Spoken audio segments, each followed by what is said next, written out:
My name is Benjamin Paloff. I'm the acting director of the Copernicus Center for Polish Studies here at the University of Michigan.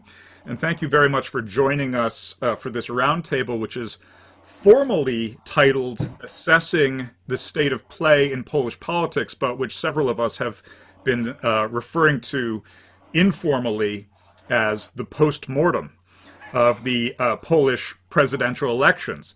And before we begin, I want to alert our audience to some of our other upcoming events and also to say a quick word about how we're going to proceed. On Wednesday, October 28th, please join us from 12 to 1:30 p.m. for a lecture, Music and Resilience in Early Post-War Poland, by U of M Assistant Professor of Musicology Mackenzie Pierce. This is an event co-sponsored by the Center for Russian and East European Studies. And then from November 6th to the 8th, we welcome the 27th Annual Ann Arbor Polish Film Festival, which will likewise be held online. And in collaboration with the film festival and under the auspices of the Copernicus Lecture in Polish Studies at the University of Michigan, we are pleased to be able to share with you an interview with acclaimed filmmaker Agnieszka Holland. For more information about these and all of our other upcoming events, how to register for these events, as well as for some online-only bonus content that we are going to be offering during this pandemic semester, and all of other information, you can always turn to our website.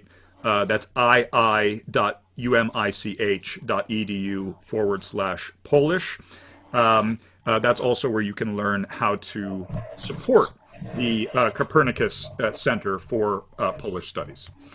So the way we will proceed is we will have a sequence of brief remarks by our guests on the Polish presidential elections, followed by an open conversation. Those of you who may have questions are welcome to submit those questions using the tab at the bottom of your Zoom menu. And I will be reading those questions and feeding them to Professors Grzymala-Busse and Porter-Szűcs. So this roundtable comes almost a full year since our November 20th roundtable on Poland's parliamentary elections. And the world has changed more in the last 11 months than I think any of us could have predicted, and indeed these 11 months feel in some ways more like years. This only underscores the importance of taking the temperature, so to speak, of the moment as it unfolds, and to help us do that, it is my pleasure to welcome our two contributors to today's roundtable discussion. Anna Grzymała-Busse is the Michelle and Kevin Douglas Professor of International Studies at Stanford University. She is also has been a longtime faculty member of the University of Michigan, where we all miss her terribly and are very happy to have her join us for conversation once again. Our second speaker is Brian Porter-Szűcs, the Arthur F. Thurnau Professor of History here at the University of Michigan. And without further ado, I'm going to step back and give the virtual microphone to Professor Grzymała-Busse. Wonderful. Thank you so much. It's lovely to be back, even if virtually. I have a bit of a presentation, so I'm going to share my screen. Great, fantastic. Okay, so as I mentioned, I'll talk about what the Polish presidential elections of 2020 show us about Polish politics more broadly. And what I'll do is just make 3 points about the party and the president, the overall party weakness and ineptitude, and how the presidential elections really exemplify both of these trends. So first, of course, PiS, Prawo i Sprawiedliwość in Poland, the crown on Kaczynski's head is entirely coincidental, has been governing Poland since 2015.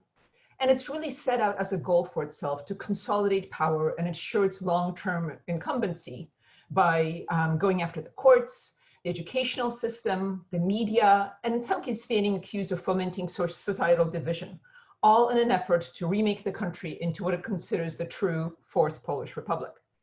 It's a bit stymied in this effort because it doesn't have a constitutional supermajority, and because the Senate is now, since last year's elections, held in opposition hands. The president that PiS has put forward is, of course, Andrzej Duda. He was elected first in 2015 and then again this year. He's handpicked by Jarosław Kaczyński, and he's generally a very compliant, servant is too strong of a word, but a very compliant official, with occasional flashes of autonomy, as in 2017, when he vetoed one of the 3 proposed laws on the judiciary. But for the most part, he's a faithful servant of the party and the party's leader. The party itself isn't going anywhere. The blue line that you see up top, the one that hovers between 40 and 50%, is the electoral support for PiS. And as you can see, it's simply the unparalleled party in Poland. It garners the plurality of support day in and day out, no matter who its various opponents might be. And of course, the question is why that might be the case.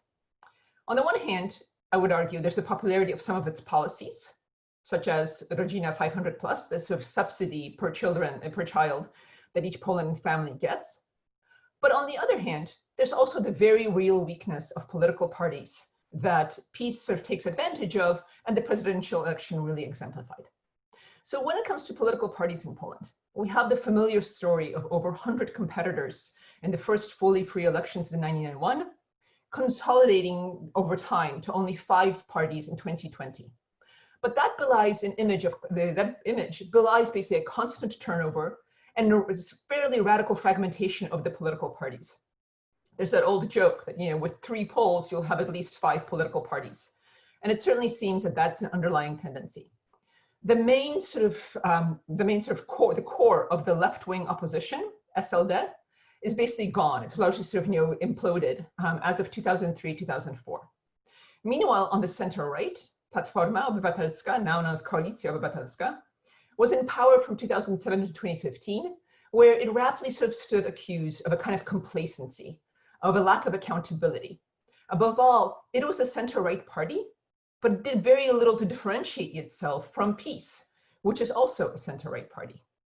Instead, what Platforma offered were basically the politics of warm water from the tap, a continuation of a satisfactory status quo with no real innovation or change.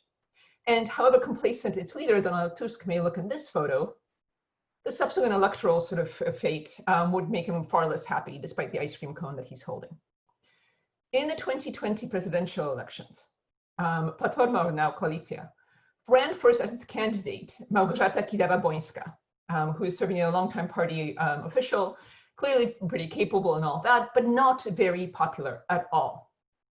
And so she gets replaced midway through the election by Rafał Trzaskowski, the popular, if controversial, mayor of Warsaw.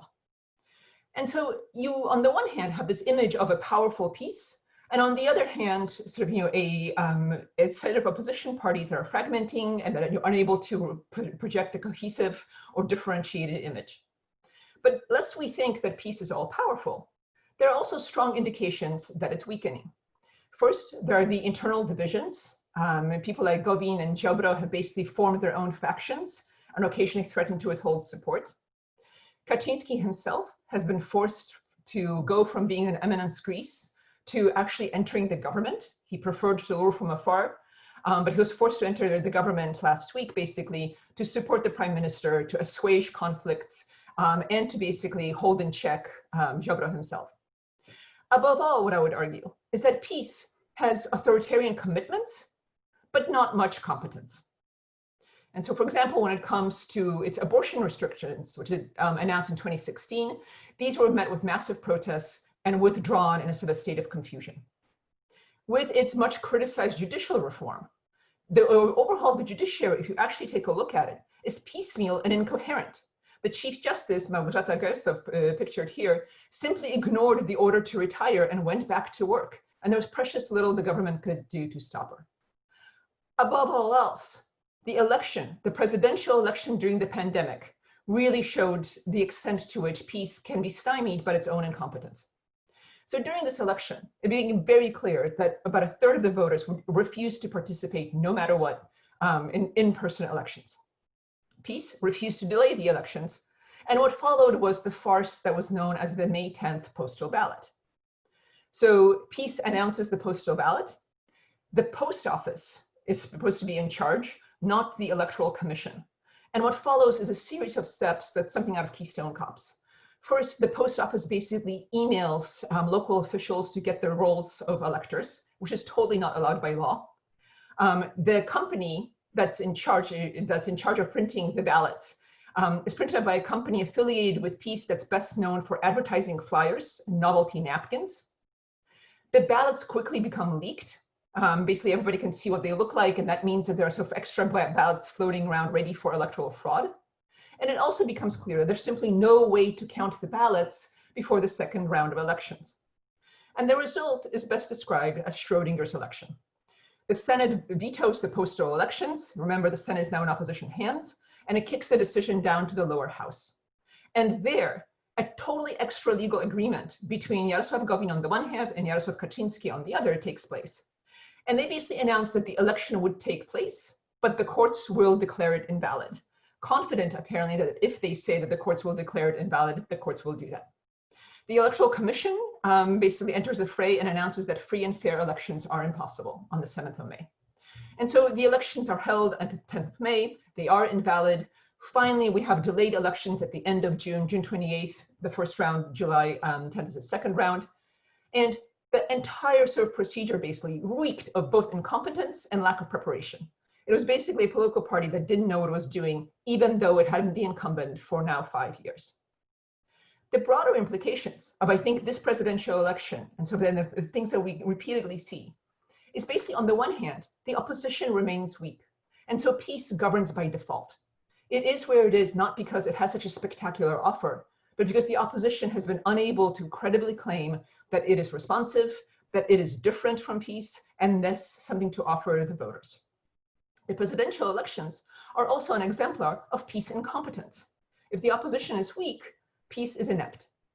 The good news, however, out of all of this, lest this become a little bit too depressing, is that this basically means that a kind of Hungarian path of full authoritarianism, the kind of sort of basically reconstruction of the constitution and the government that we see in Hungary to the end of keeping the governing party in power indefinitely, isn't very likely. And that's because PiS doesn't have the parliamentary supermajority. The Senate is held in opposition hands. And above all, PiS is stymied by its own incompetence and its own inability to sort of project a cohesive reform program. Thank you very much. I'll stop sharing my screen now. Okay. Thank you very much, Anna. I just want to say very quickly, for anyone in the audience who's having any difficulty hearing the speakers, they're coming through quite loudly, actually, on my end. So if you could adjust the volume on your own computers, your own screens, or if that doesn't work, then there is a live transcript at the bottom of my screen that most of you should also be able to access through the live transcript button. And it does offer some very creative transcriptions of Polish names, which is additional entertainment. And with that, I cast the speaker to, or cast the microphone to Professor Porter-Szűcs. All right. I also have some slides to share. Let's see if I can do it. Is this working?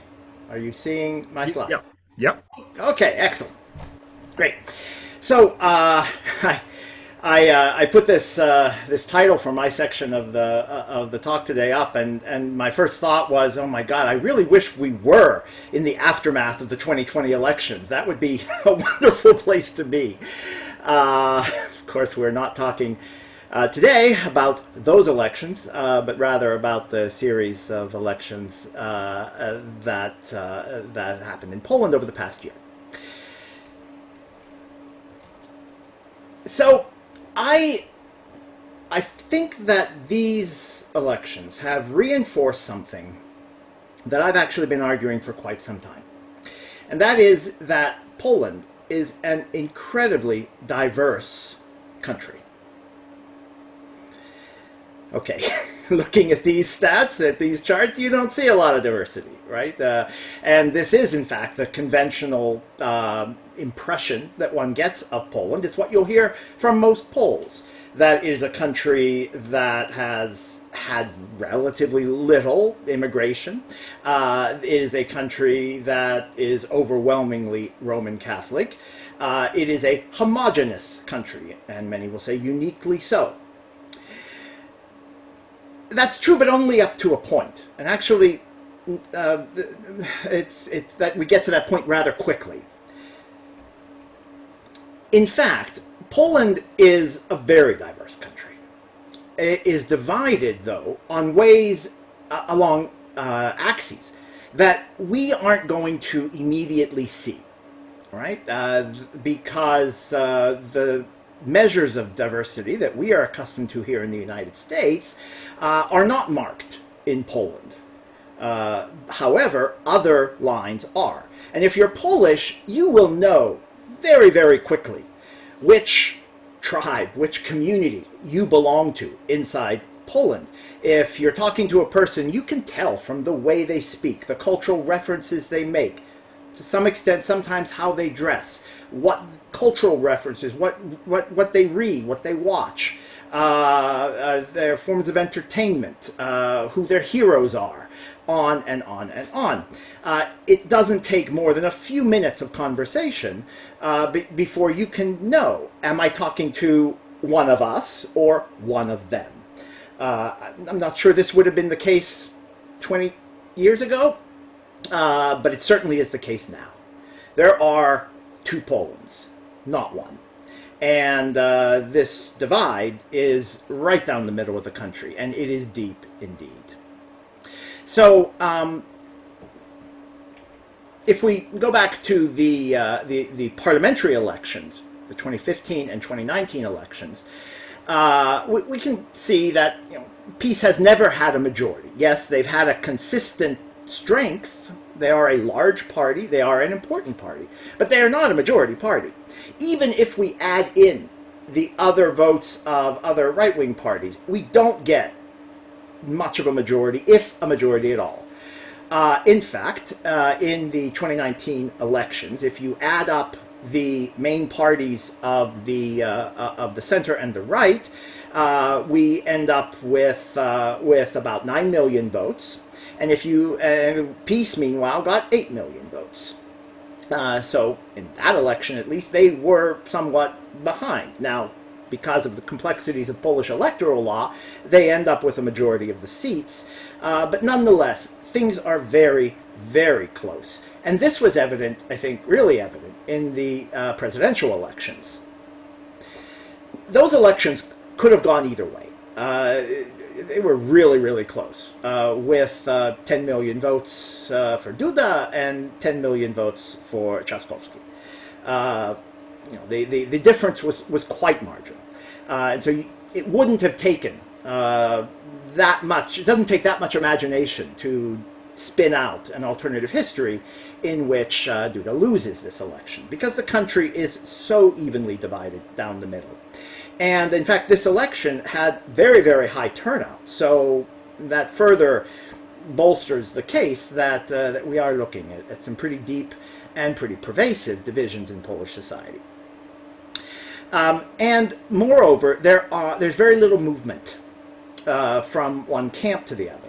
And what this means is that Polish politics today is not really about different policy proposals, arguments about different ideas about fiscal policy or social policy or this or that. It's really an appeal towards cultural values. Who is on our team, who is on their team, and what goes with that. Well, what does go with that? What are these two cultures? Well, geography is a factor. When I say that Poland is split down the middle, that's almost literally true. You can draw a line going from the northeast to the southwest, and on one side of that line you will find the bulk of the PiS supporters, and on the other side the supporters for one or another of the opposition parties. It's quite stark. Now, a lot of people have made a big deal about this little juxtaposition here. You can take the old map, and by old I mean before World War I, when there was no Poland on the map and the partitioning powers of Russia, Germany, and Austria-Hungary still controlled this region. You can take that map, you can overlay it on an electoral map, and it is quite striking how it lines up. People have been noticing this since the early 1990s. These voting trends have been there for quite some time. I don't want to make too much of this, though. I don't want to make too much of this because it overlooks something very important. And that is that in the Russian partition, you have Warsaw and Łódź, and also to some extent Białystok and Przemyśl, well, Przemyśl in Galicia, in the Habsburg partition, which vote very strongly for the opposition, right? And because these are urban centers, that's where a lot of the people are. So if you actually are looking at electoral percentages, it doesn't quite line up as neatly as these maps might have us believe. Still, for a historian, it's quite interesting and quite neat to see this overlay. Mapping this onto economic divisions also shows a certain pattern, but it doesn't get us all the way to an explanation. It is definitely true that the southeastern region of the country, which is the real center of support for law and justice, is quite poor. These are among the poorest voivodstva, provinces in Poland. But also, areas, you can see areas in the west and the north also are economically struggling. In fact, the poorest region in the whole country, it depends on which year you survey, but Mazuria in the far northeast is often there, and that area does not vote heavily for peace. So, the economics on a geographical level don't help us all that much in predicting how the elections will go. Although economics will come back into the picture, I'll return to this in a moment. So rather than geography or economics on a macro level, I think the main divide, as I suggested earlier, is in fact cultural. Deeply rooted cultural differences that have actually been around for a very long time, but have come to the fore and consolidated in a way that maps them clearly onto two political factions. Much like in the United States, the cultural divisions were always there, but in the past they didn't always line up with partisan divisions. Now they do. And that's very much the case of what we know here in the United States as well. One way of measuring this, again, very familiar to Americans, is by looking at urban versus rural. I alluded to this earlier. This is actually a much stronger predictor than which zone of the country you live in, is whether you live in a town or in a city. And so you can see it's quite the mirror image of each other there. Contrary to a common perception, Poland is not overwhelmingly rural. It is more rural than Western Europe, but it is about 50-50 urban and rural, much like the division in the vote. You can see this category of small towns. That category in Poland, in Polish law, is not divided by the size of the town, or rather, it is on the upper limit, 20,000. But on the lower limit, there is no lower limit. You become a town for demographic purposes in the statistical office if you have at least 60% of your population working outside of agriculture. Then even if you're a small agglomeration, you can call yourself a town, right? So a lot of those towns are quite rural. But on the other end, we're talking about towns of 20,000 people that are definitely towns, right? So it really is more or less about half and half, rural, urban. We see a similar contrast when it comes to occupation or status. Now, here's where we get back into the wealth issue, but again, only indirectly and imperfectly, actually very imperfectly. So on the one hand, you have farmers. I think rolnik is the category used by the survey, and you have workers, working class people, blue collar workers. So you would be inclined to think, okay, so people lower on the economic ladder are more inclined to vote for law and justice. People with more wealth are more inclined to vote for the opposition. And to a certain extent, that is true. But look a little closer here. First of all, among that category of farmer, you have both poor peasants, quite a lot of them, and they would dominate that category, but you also have people engaged in quite prosperous farms, because there are those in Poland. So you have a mixture there. And then on the other end, and this is actually much more important, on the other end, you have service and administration. Now, on one level, that's going to include people who have rather high up positions in some administrative apparatus of either a private or public office. But it's also going to include low-level clerks. It's going to include school teachers. It's going to include a lot of people whose incomes are quite low. So this is not just about money or wealth or access to it. It's about certain professions, and I think the cultural patterns that accrue to those professions. Education. Again, this is another thing that will be recognizable to an American. Education is also a really strong predictor. In fact, it is the strongest of the predictors that I've shown so far. The more education you get, the less likely you are to vote for law and justice. The terms that I've been using recently in some things I've written about these two camps, and these are just shorthand words, don't take them too literally, but I've been calling them meritocrats and communitarians. I think this is a way that sort of helps us understand the nature of the division we're talking about here. On the one side, we have those who have fully embraced the modern, quote-unquote, subjectivity, modern self. The idea that we are autonomous individuals with free will, and most importantly, that we are self-created. That we create our own success through our hard work, our diligence, our natural talents, somewhat, but also our choices.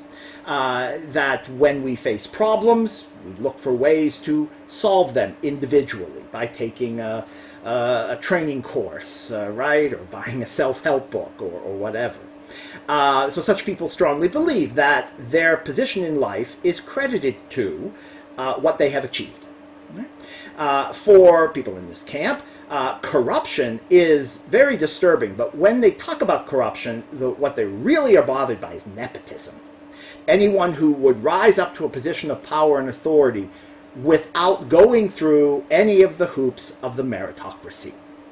So there's particular outrage when it is noticed in this camp that law and justice promotes someone because of party loyalty to a position of power, even though that person might not have the qualifications. In many of the discussions of the judicial reforms, people who have been promoted to the position of judge without having the expertise or experience that would typically qualify someone for that job, this is considered a true outrage. But getting away from politics, for this segment of the population, we see an appreciation of family, appreciation of tradition, of course, and I don't want to overstate this, but it's conditional, and that's very important to note. So, for example, if a woman is in a marriage with an abusive husband, well, the right path is to leave that abusive husband. That one's personal safety is, it would seem, as obvious to place above the idea of family itself. That abstraction couldn't be placed above the safety and well-being of anyone threatened by an abusive husband. Okay, now switch this over to the other side, the communitarians, I'm calling them. Here, as the label would suggest, we're talking about people who prioritize the good of the community. Now, in this particular case, we're talking about the national community, Poland. I don't want to use the word nationalist, though, because this cultural bloc can actually coalesce among other vectors as well. It's not just about nation. It just happens to be in the case of Poland. Anyway, for here, that which is good is that which advances the interests of the community. That which is bad is that which hinders the community. So in economic matters, dealing with policy, this implies a sort of rough egalitarianism, very rough, not as a universalistic principle, as you might hear advocated on the left, but rather as the necessary social glue that can hold the community together. So, on the one hand, this is a group where we wouldn't be surprised to see if someone has trouble, if their house burns down, that their neighbors will rally to help them out. That's part of the community. That's what you do. If someone is in destitution, you find a way to help that person out, assuming they are members of your community. But conversely, from the other side, there's a lot of skepticism towards people who rise above their station, right? Who get too big for their britches. So there is this sort of rough egalitarianism. In this cultural model, there is perfect understanding if someone has to maybe go to Western Europe to work in migrant farm labor, or to go to London to be in the construction industry for a year or two as a way of sustaining the family. That's perfectly understandable. What is not understandable, what is not approved of, is if a young person from the community goes away, gets an education, gets a job in a firm, gets promoted to the London corporate headquarters, and pursues a career there abroad, abandoning the community for selfish personal interests. So within this framework, getting to the cultural, more intimate cultural sphere, let's go back to this example of an abusive marriage. A woman caught in an abusive marriage is going to, hopefully in the best of cases, receive emotional support from other women in the community, but the woman who responds to the abuse by divorcing her husband is going to be subject to a lot of unkind gossip, and that will not be looked upon favorably as a rule. The son who goes on vacation with his friends and his nuclear family instead of returning for the holidays to the broad extended family, again, that won't be understood, that won't be appreciated. Now, I've emphasized these issues about personal life, family, personality, because I think it helps us understand that we're not just talking about policy here, although there are policy ramifications for all of these things.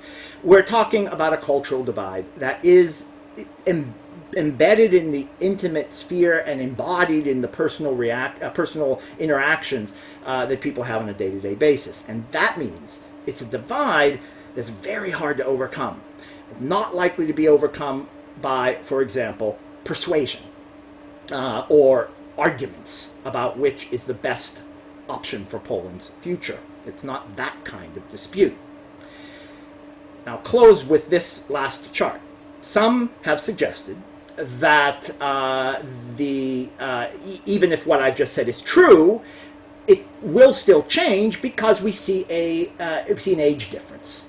That the higher age brackets vote disproportionately for law and justice. So as the demographic realities move forward, we're going to see more and more of today's young people becoming older, and therefore you might see this divide change, not through persuasion and not through any change in the cultural divide, but through the withering away of one side of this cultural divide. That might be true, maybe.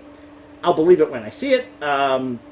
It is equally possible that the one way in which we do see change between these groups is as an individual grows older. That's equally possible. So I guess time will tell. And on that, I look forward to hearing your questions. thank you, Brian and Anna, both of you for your wonderful remarks. And with that, I will begin feeding you questions. I'm just going to throw these out as I receive them. The first question that has arisen is from a second-year law student, in fact, at the University of Michigan, who has asked, how can Kaczynski and Gowin agree on a judicial outcome? And does that difficulty itself speak to the extent to which the judiciary is not independent? Yep. Next question. There is no independent judiciary in Poland. I don't think it's gone quite that far. I think this is simply exigency, right? And this is sort of the expedience, rather. Where basically what happened was that Gowin threatened to withdraw his support from the governing party, which would have meant a minority government for peace. And so because of that, Kaczynski was willing to basically concede the point and not hold the elections. It was too late to cancel them, and so that's the deal they came up with, knowing full well that even an independent judiciary would have found these elections to be invalid. The most fundamental thing here is that they were held by the post office, not by the Electoral Commission, and the post office has no constitutional right to hold the election. To elaborate from my smart aleck remark, there are still independent judges in Poland. Absolutely. The judiciary has not been purged nearly to the degree that you see in, for example, Hungary. But we do have a situation now where any case that that Law and Justice really cares about can be channeled to judges that they can count on to rule in the way that they want. So that there are still independent courts on an individual level. Lower level cases can well go in any direction, but on the big matters, I think that this is a battle that peace has, for now, won. That actually, I'm wondering if I could just throw in a follow-up question to that question. We do have other questions in the queue, but given that we are currently going through a debate about the role of the judiciary in the United States right now, I'm wondering whether the situation in Poland would seem to forecast the shape of the debate that might occur in other regimes where an authoritarian or soft authoritarian regime wants to try to basically do an end run around democratic institutions simply by turning to the least democratic branch of government.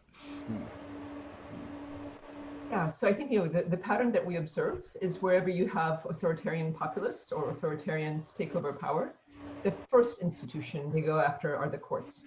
And the reason for that is very simple. It's not because the courts aren't democratic. It's because the courts are the one institution of oversight and control that exists over the executive and the legislative, especially in a parliamentary system that's there in Poland and throughout Europe.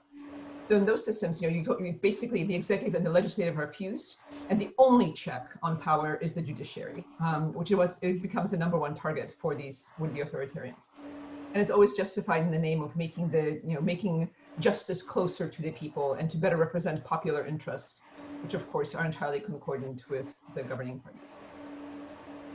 The one area where it could diverge, that's a really interesting question. I hadn't really thought about it in this way, and maybe this won't happen. But there is a difference in the rhetoric that peace used to justify its moves against the courts, and the rhetoric that the right in the United States uses to justify its new attention to judicial, it's been quite right, its new achievement of domination in the judiciary, and that is that it's a majoritarian versus a minoritarian defense. So what Law and Justice was saying as they were taking over the courts is that the courts are unelected, and therefore they should not be able to overturn the decisions of the people, which are represented in Parliament, which is an elected body. This unelected elite, that was a line that you heard a lot. What I'm hearing more and more here in the United States is, such as the tweet that Mike Lee from Utah sent out during the vice presidential debate last week, when Kamala Harris made some reference to democracy, and Lee's tweet was, "We are not a democracy. We are a republic." And the constant reference to a strict constitutionalism, quote unquote, is also a way of affirming that that it's not, we want the courts to be a check on the possibility of democracy. And so now this could be a rhetorical difference without meaning in practice, maybe, but it does, I think, point to what could potentially be an interesting divergence in the strategies of authoritarianism in both sides of the Atlantic. That's a useful and frightening answer. There's a question from Jeff Tomaszewski, a U of M staff member, about the voting trends for expats. Very interesting, since both of your presentations really focused on what was going on from the electorate as we see it demographically breaking down within Poland itself, but an enormous portion of the Polish electorate actually lives abroad. I haven't seen the number. Anna, have you? Yeah, so it's a very variegated or very differentiated electorate. The older wave, people who emigrated after World War II and through the 1980s, tend to be much more conservative than the post-EU accession wave, people who emigrated in the 2000s. And the quickest comparison is just look at Chicago versus London. Chicago overwhelmingly votes for peace. London overwhelmingly voted for Trzaskowski and Platforma. So it really has to do with the cohort effect, basically, and when the waves of immigrants left Poland. But there are very clear distinctions between the two. Which loops together very well with the next question, because Elizabeth Marshall, who's an undergraduate student at the university, is asking how much foreign countries are influencing, or maybe foreign cultures perhaps, are influencing the changes that we observe in Polish youth culture, and how much of that change is otherwise endogenous, and how much of it is a kind of international youth culture. I would lean towards the international, but again, that sort of two Poland's vision that I was suggesting would also apply here as well. But I don't want to draw that too tightly. That's there's a great cartoon that shows some members of the radical right nationalist youth organization complaining about all of these immigrants coming in and then saying, "Yeah, let's go get some kebab now."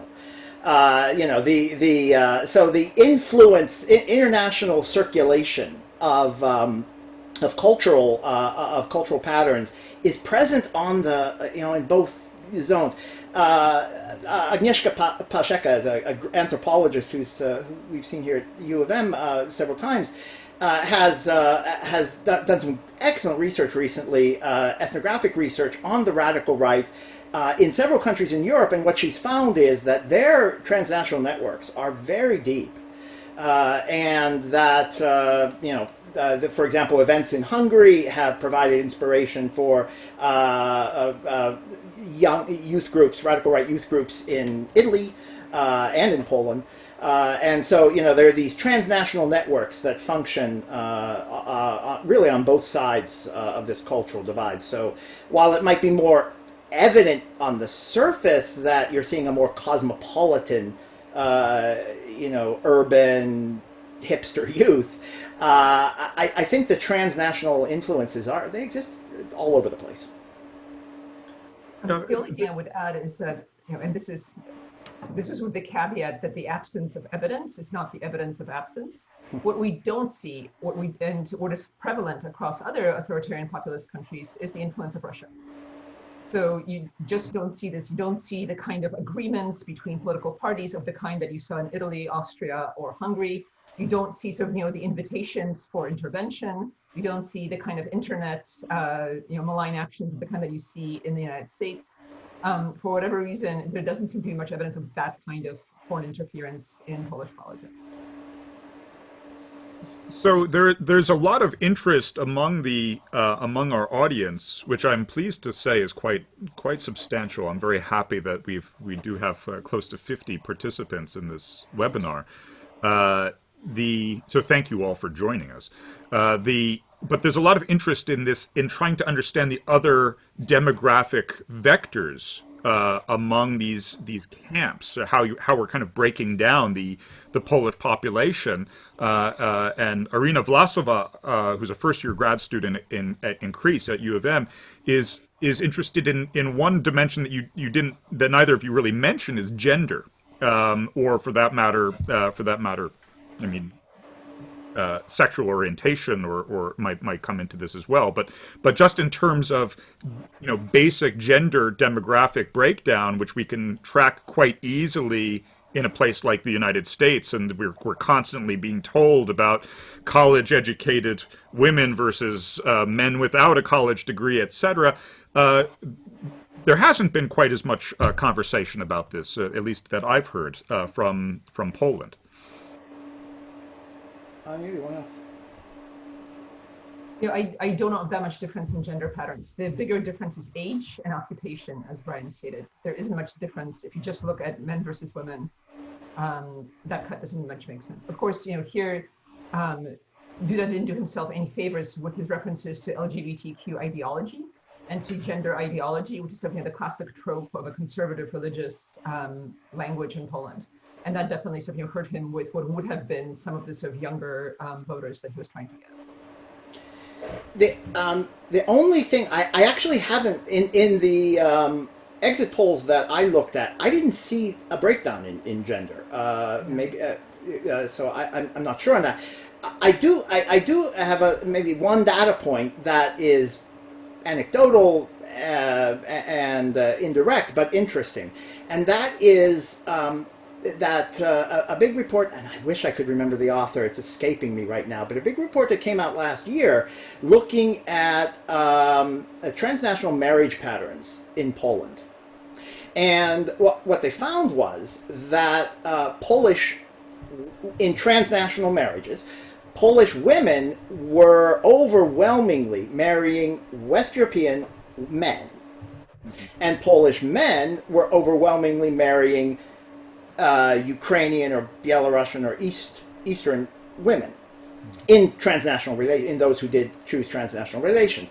And then in focus groups that accompanied this study, one line that they heard did refer to from many of the Polish men in this particular study, saying, well, the Polish women don't want to be traditional women as we want anymore. And then Polish women saying exactly the same thing, and thus both looking for what they would like to see in a partner, but going out of the country in different directions to do so. So, I mean, there probably is, I think if we dug down into the numbers, there probably is a slight meaningful gender difference, but it is nowhere near as stark as it is here in the United States. But I think it exists. Well, there's a really interesting. Jessica Robbins has raised an interesting kind of dimension of that in the Q&A. Jessica Robbins, who, by the way, is an anthropology professor at Wayne State University, who gave a wonderful presentation on aging in Poland just yesterday. And I think several of the participants were able to tune in for that as well. And she points out that this example that Brian had given in his remarks about domestic violence is a way into the discussion of gender expectations. That it would seem that, at least for those who align more with what Brian was calling the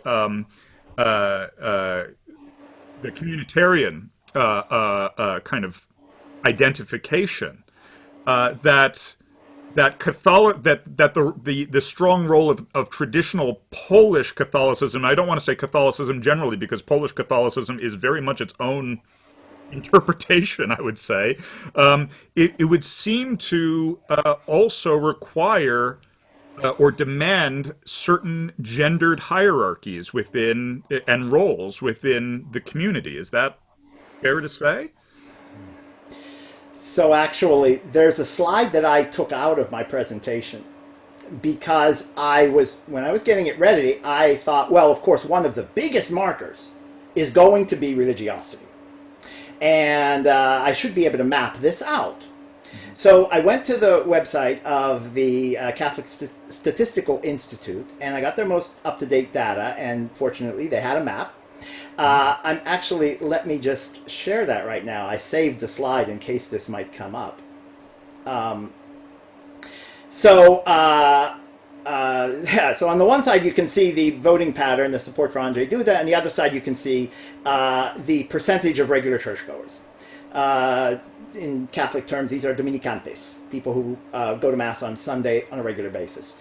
And this is why I took the slide out. It really doesn't line up that neatly. It's kind of, but also not as perfectly as one would want to make a strong correlation here. So I'm not sure. I think that there are still, despite everything, I think there's still a lot of Catholics in Poland who are alienated from the current church hierarchy and the sort of very traditionalist gender politics of the clergy, but yet who still self-identify as Catholics, and even who still go to church. I think they're sliding away, right? I think more and more of them, and this is based on just anecdotal personal evidence, more and more are ceasing to go to church because they're finding it an uncomfortable place to be if they don't buy into the cultural politics of the current that dominates in the clergy. But they're still there, and so it's not quite a one-on-one between religiosity and the cultural divide. But it's there. It is there, just maybe not as starkly as I would have actually initially expected it to be. So the Q&A is filling up, and which is great, but we will probably have to stop it sooner rather than later, since we're already approaching the end of the hour. We're scheduled to go to 5:30, but we'll probably let our speakers and our guests, of course, off the hook from Zoom fatigue a little bit earlier than that. But there are a number of questions about this. About corruption and the way corruption is being formulated within the political rhetoric, where and Arthur Mengozi, who's a first-year student in the MEERS program at CREASE, has brought this up in the Q&A with regard to the parallel between what was described during the presentations as the communitarian view of corruption as being basically a kind of nepotism, people who are not qualified to be in the judiciary being nominated for the judiciary. And the parallel between that and the way corruption is being criticized in the Trump administration, where nepotism is quite obvious because we have a number of people serving in high office who have absolutely no qualifications for those offices.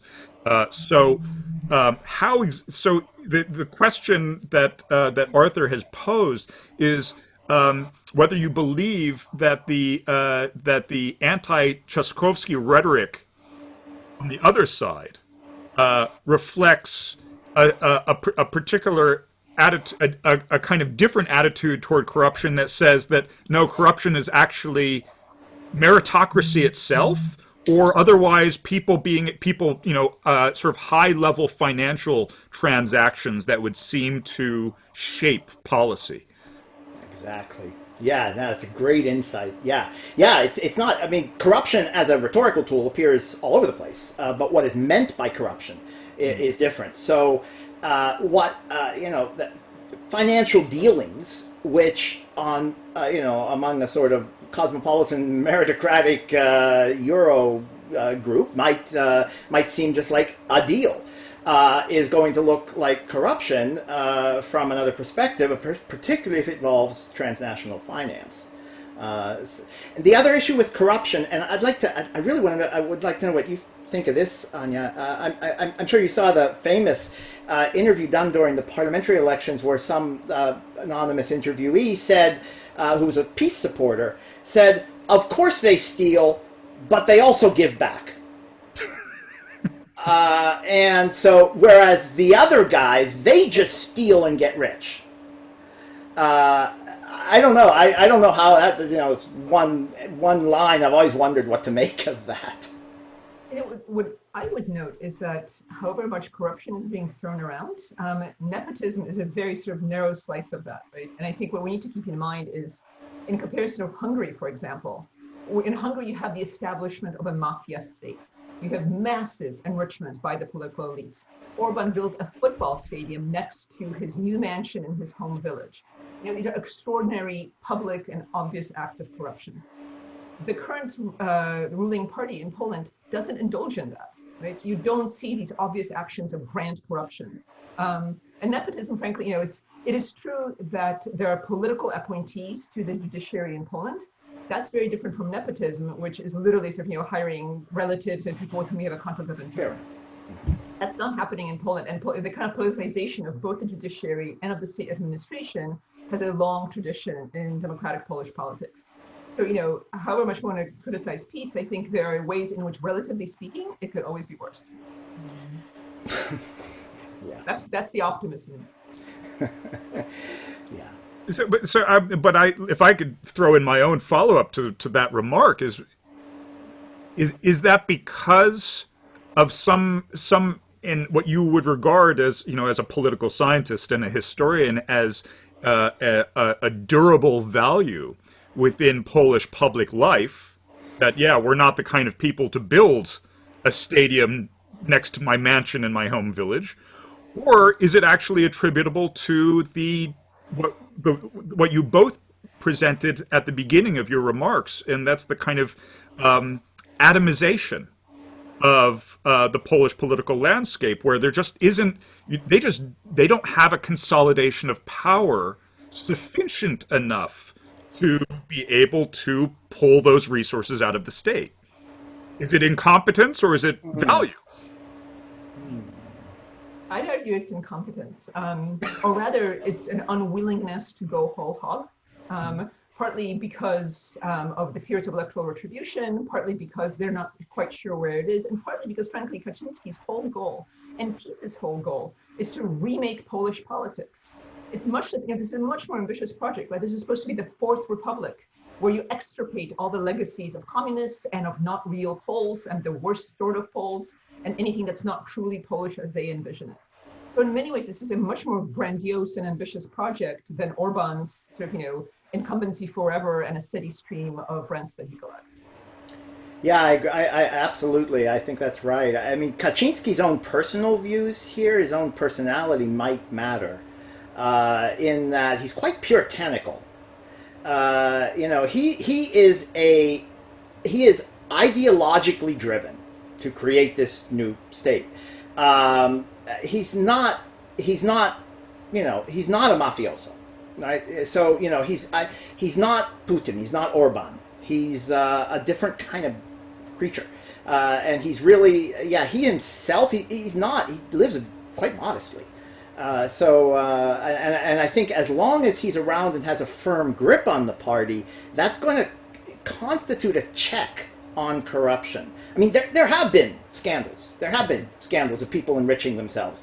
But he's actually stepped in and slapped them down.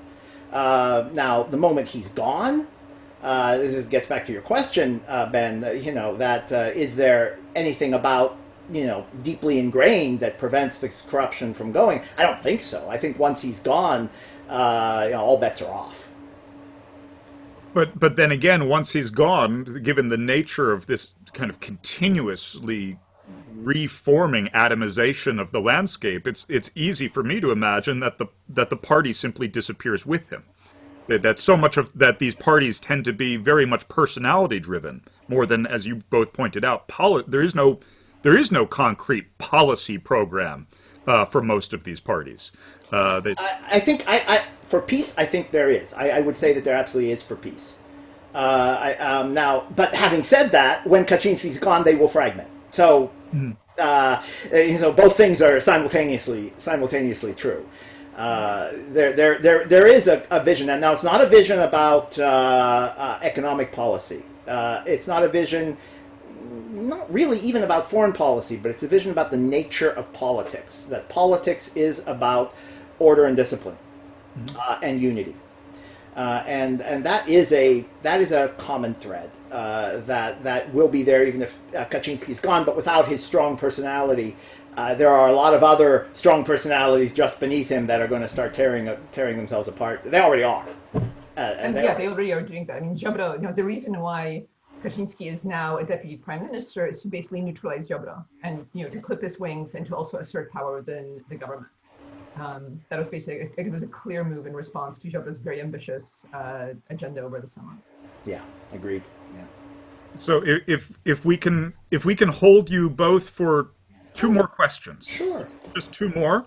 One is actually a question that was asked by several participants who were curious about, wanted both of you to elaborate a little bit more about the role of the church in politics, specifically as it relates to what would seem to be the stated values of the Roman Catholic Church as announced by Pope Francis, versus the alignment of peace with the Catholic Church in Poland, because as Chris Hojepa is a second-year law student, he points out that the recent pronouncements by Pope Francis on things like opposing ethnocentrism and populism would seem to run counter to the function of ethnocentrism and populism that is specifically and explicitly articulated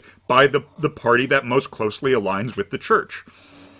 Yeah, no, it's that encyclical did not go over well among certainly some of the more vocal Polish Catholics. I was looking at some of the responses in some of the more right-wing periodicals last week, and Pope Francis is not popular in those circles, not at all. And the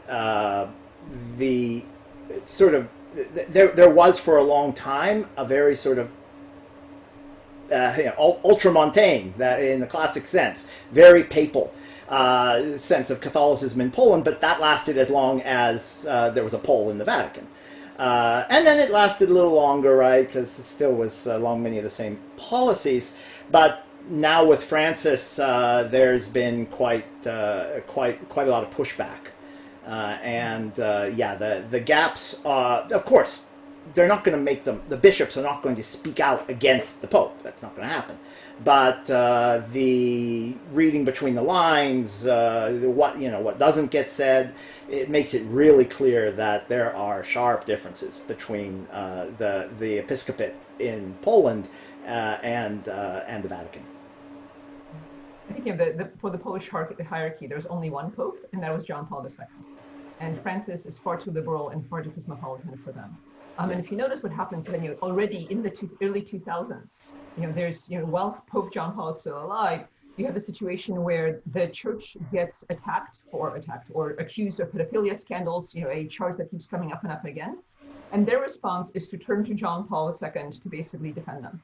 And when he dies and that doesn't work, that's when we see the flowering gender ideology and most recently LGBT ideology, right? Those charges that these are sort of, this is cultural warfare, that this is some kind of a cultural site that's being fought by basically outside forces against true Poles, is partly fought because the church is very much trying to defend its position in Polish society. And this is another way to deflect attention from its own shortcomings, both financial and moral. Yeah. No, there's a real irony here that just occurred to me, is that the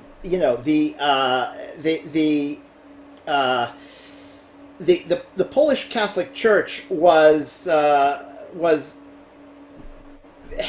has become very fixated on, as the Polish Catholic Episcopate has become more united around a very, very ultra-conservative agenda, they have grown more critical of the Vatican, sort of more divergent from the Vatican.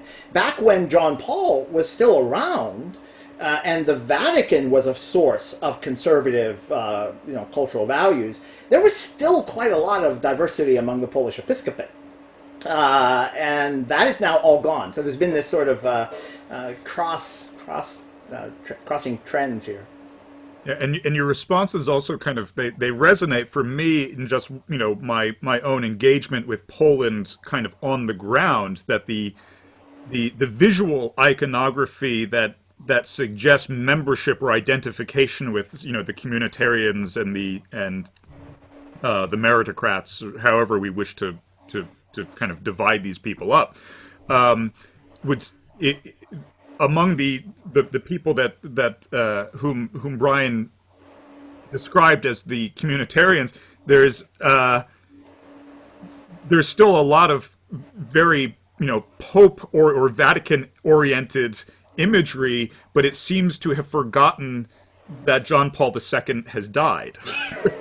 It seems to be referring to an entirely different era. Yeah. Which is quite interesting. So there are a couple of questions that relate to just generally speaking to the kind of landscape of political knowledge, let's say, that how we understand the people's political identifications. Jeff Tomaszewski has an additional question asking about, and I personally know very little about this, about polling predictions, because there is, of course, especially for us right now, there's a lot of anxiety about how accurate polling data is. And then there's another question that is, I kind of want to make this a double header, from Aristia Kola, who is a first-year graduate student in the CREASE program, having to do with reaching out to the youth. And this actually, in an interesting way, loops together Professor Robbins' presentation yesterday, where we see this kind of a diminishing voter base among the younger portion of the population, and a lot of younger people emigrating or not participating in the political process.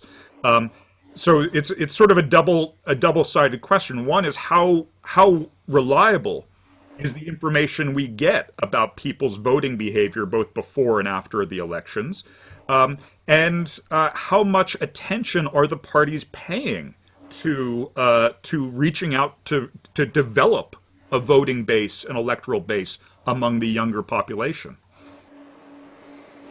So why don't I share my screen and show you a graph of the predictions of the Polish elections, if I can do that, hopefully successfully. It was a desert. Can you guys see it? Yeah.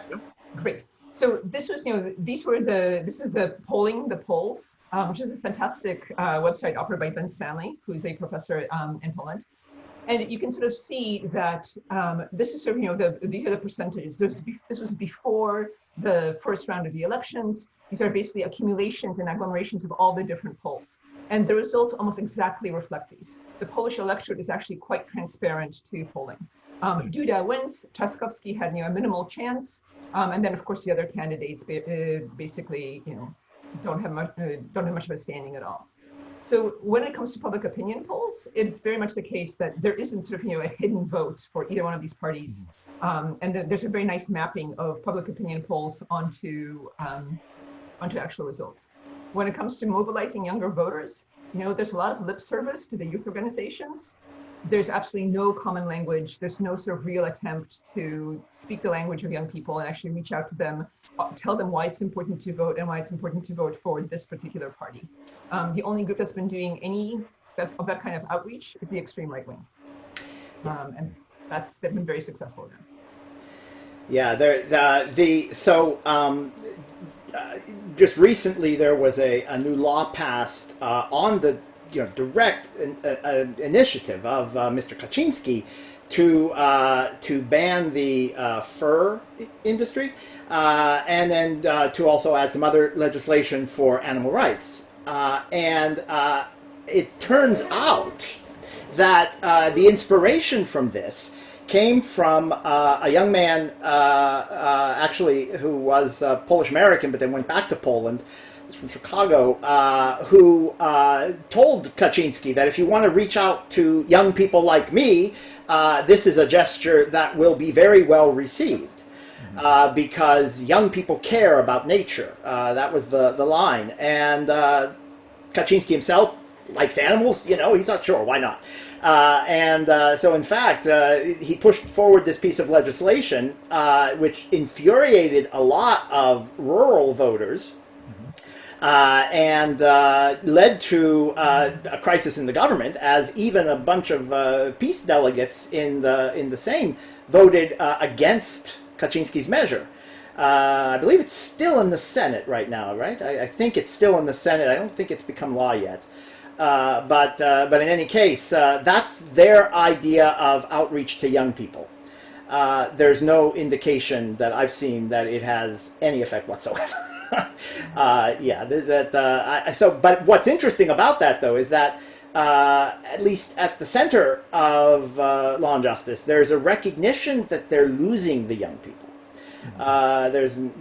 They know this, and that they would like to do something about it, but they don't quite know how. On the other side, the problem is, first of all, inexplicable organizational inertia. The just failure to develop vibrant youth organizations, but also this very, very delicate balancing act, because one way to appeal to those younger voters is to appeal to a more a sort of European cultural identity that would actually be very very pro-feminist, pro-gay rights, and all of this, that will simultaneously alienate older voters, even those on the in the centrist parties. So they don't quite. Nobody wants to quite go there, and Trzaskowski has moved in that direction. He's gestured in that direction, particularly as mayor, before he began his presidential campaign, but then ran away from it in the presidential campaign. So yeah, so the younger voters are not being catered to. No, it seems like it's one shambling group versus another shambling group in a way. That is, yep, yeah, as Anna said, that's exactly right. Well, I think that might be the somewhat farcical tone, which is appropriate, right? And hopefully, we can all hope that we encounter our own electoral results in the next couple of weeks with a bit more clarity in the results.